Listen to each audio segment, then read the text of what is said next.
normal world, a criminal past is a red flag.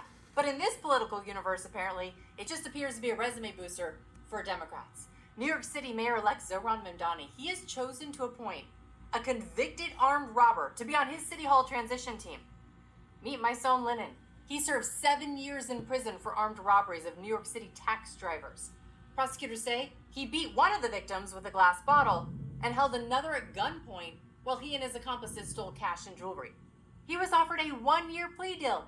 He rejected it, went to trial, and the jury convicted him anyway, resulting in a 7-year sentence. Court records even say the victims positively identified him, although he still denies the crimes. But on the bright side for Mamdani's supporters, maybe he hired him for tips on how he could rob the rich so he can afford the free handouts for his supporters. We put together a team of more than 400 New Yorkers who are on 17 different committees, and these are New Yorkers who bring with them both a fluency of the policies and politics of the city, the places that they've succeeded, the places that they've failed. And we will take all of their experiences and their analysis into account as we build a city for each and every person. Maybe next he can hire the mafia to oversee the city's gambling regulations. I mean, if you ask Jasmine Crockett about all this, she's just going to tell you, just because you commit a crime doesn't mean you're a criminal. I understood what was kind of pushing them there. And so I do want people to know that just because someone has committed a crime, it doesn't make them a criminal. That is completely different. Being a criminal is more so about your mindset. Committing a crime can come for a lot of different reasons.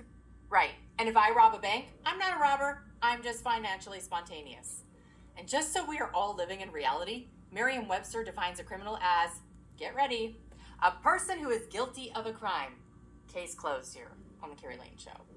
And you know what else is a crime? Interfering with ICE. But Zohran, he's piling on even more dangerous rhetoric with this message he just put out.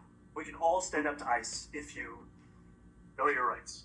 If you encounter ICE, these are the things that every New Yorker should know. Sometimes ICE will show you paperwork that looks like this and tell you that they have the right to arrest you. That is false. ICE is legally allowed to lie to you. So again, when politicians send messages that encourage breaking our immigration laws, it emboldens people to act illegally. And that creates a dangerous, hostile work environment for not only ICE officers, but for the illegal immigrants themselves. Kristi Noem had a message of her own for the soon-to-be mayor. Watch this. Mayor, if he were mayor, could be violating the Constitution by giving advice on how to evade law enforcement and how to get away with breaking the law. It's really unbelievable in this country what we're seeing. Those ICE